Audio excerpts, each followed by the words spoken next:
The Supreme Court appeared open to providing former President Trump with immunity from prosecution to some extent, as the justices during a historic oral argument dove into one of Donald Trump's criminal cases. For more than 2 hours, the justices on the nation's highest court turned their attention to Trump's indictments and his position that ex-presidents have criminal immunity for all official acts while in office.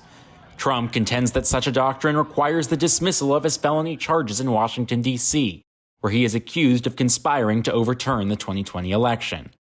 But the justices during oral arguments in the immunity case were not so much focused on Trump as they were about the future, questioning how their decision could change the face of the presidency.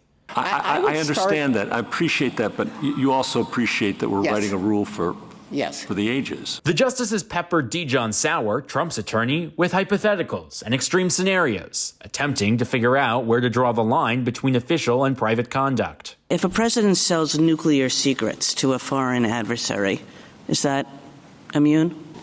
If the president decides that his rival is a corrupt person and he orders the military or orders someone to assassinate him, is that within his official acts that for which he can get immunity? It would depend on the hypothetical, but we can see that could well be an official act. It could. But many of the justices rejected that broad claim, given the stark consequences. That answer sounds to me as though it's like, yeah, under my test, it's an official act, but that sure sounds bad, doesn't it? But the court's conservative majority also appeared to sympathize with claims that at least some immunity is required to avoid chilling presidents' decision-making.